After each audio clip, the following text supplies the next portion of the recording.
You slept 8 hours, you ate a normal breakfast, and by 10 a.m. you're already dragging, like someone quietly unplugged you. Sound familiar?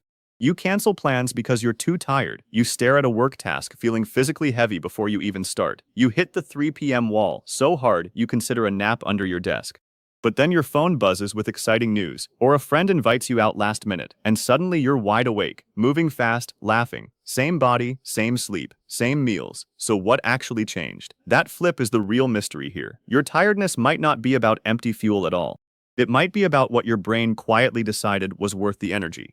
So maybe the real question isn't why you're tired. Maybe it's why that tiredness can vanish in half a second for the right thing, and never for the wrong one. If your body were simply low on fuel, that shouldn't be possible. Fuel doesn't refill itself because your phone buzzed, which means something else is deciding how much energy you're allowed to feel. Something quieter than hunger, quieter than sleep debt. What if your daily exhaustion isn't a broken battery at all, but a decision your brain is making, again and again, about whether you're worth powering up? That decision is the mechanism we're about to uncover. Here is the mechanism. Your exhaustion doesn't start in your muscles. It doesn't start in your blood sugar either. It starts in a constant background calculation your brain is running, mostly outside your awareness, moment by moment, asking one question: is this worth the energy? Not is there enough fuel in the tank? Worth. That single word changes everything, because worth is not a chemical measurement, it's a judgment call, and your brain is making that judgment call thousands of times a day, based on perceived effort, perceived stress, and perceived payoff. Same body, same sleep, same meals, but a completely different verdict depending on what's being asked of it. That's why the fatigue you feel is real, physically real, heavy limbs and foggy thinking and all, and yet it can still be generated by a prediction rather than a shortage. Watch how fast that calculation can flip when the brain senses a reward that's actually worth the cost. Think about a looming deadline, the kind you've been dragging your feet on for days, suddenly due in 20 minutes. The heaviness that had been sitting on your chest all afternoon evaporates.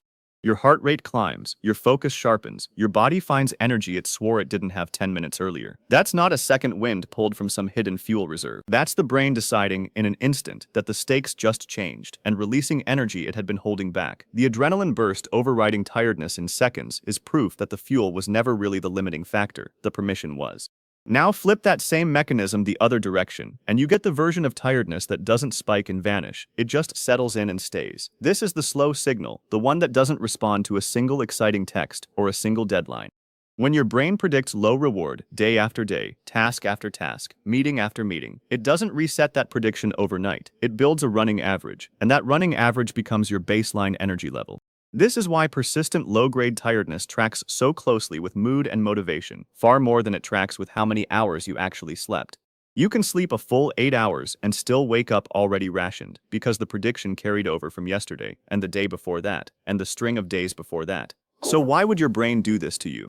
It helps to remember this system isn't malfunctioning, it's doing exactly what it evolved to do. Energy is limited, it always has been. A brain that spends full effort on everything, regardless of payoff, is a brain that runs out fast and has nothing left when something truly urgent shows up. So instead, your brain acts like a cautious accountant, guarding limited reserves for things it judges as worth spending them on. That sudden jolt of energy from an exciting plan isn't a glitch. It's the accountant approving a withdrawal because the return looked good. The dragging feeling before a boring task isn't laziness. It's the accountant declining the withdrawal because the return looked thin. This explains a downstream effect you've probably felt but never quite named. The drain doesn't wait for the task to start. It shows up before you've touched it. You look at your inbox, or the pile of laundry, or the report due Friday, and your body already feels heavy before a single ounce of physical effort has occurred. That's because the prediction happens before the effort does. The fatigue signal isn't a report on work already done, it's a forecast. Your brain previews the task, estimates the payoff, and adjusts your felt energy accordingly, all before you've lifted a finger. Which means that heaviness you feel staring at a task isn't evidence you're out of gas, it's evidence your brain already ran the numbers and didn't like the return. You can even watch this same protective pacing show up in people who are nowhere near out of physical fuel. Trained athletes pushing through brutal effort will often stop just short of true muscular failure. Not because their muscles are empty, but because the brain pulls back early, protecting the body from a worst-case scenario that hasn't even happened yet.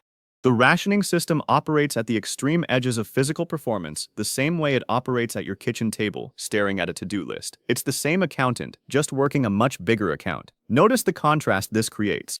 A single burst of reward, like an unexpected invitation or a rush of adrenaline, can override tiredness for a few minutes. But a sustained low-reward environment, week after week of tasks that feel pointless or thankless, builds a kind of tiredness that lingers for much longer because the brain isn't just reacting to one moment, it's adjusting its baseline expectation for every moment.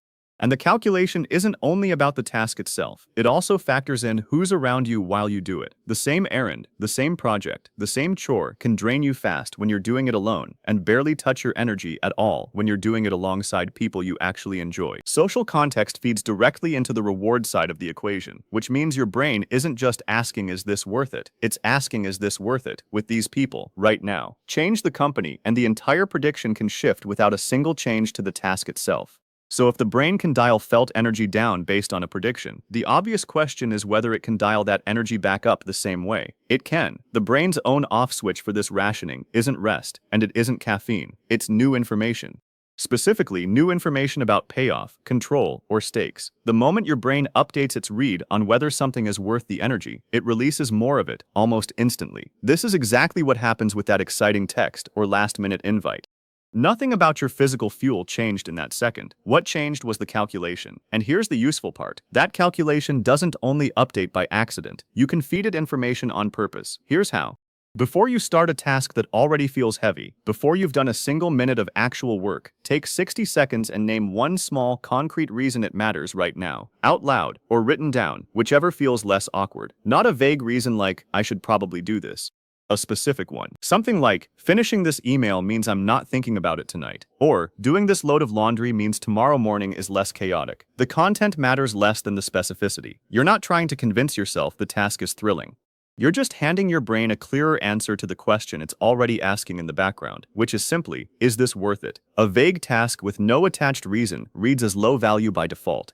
A task with one visible concrete payoff reads differently, even if the task itself hasn't changed at all. Wing out, Ming on Mom Minx, will go ring out menu, Guyon now mom, Babes and do. It was your brain trying to protect a limited resource, deciding what was worth spending it on. That's not a flaw in you. It's closer to a smoke detector doing its job with the information it currently has, which means the fix isn't to force your way through the heaviness with sheer willpower. It's to change the information the detector is working from. Over the next week, without judging yourself for it, just notice. Notice how fast your energy shifts the moment something feels genuinely rewarding. A favorite show, a text from someone you like, a plan that excites you. Then notice how slowly it shifts, or doesn't shift at all, for tasks that carry no visible payoff. You're not trying to fix anything yet. You're just watching the mechanism work in real time, in your own day, which makes it far easier to catch the moment it's happening, instead of only noticing the tiredness after the fact. One honest boundary here. This reset works on prediction, not on true depletion. If you pulled an all-nighter, or you're fighting something physical, that tiredness is a real fuel problem, and real rest is what actually addresses it.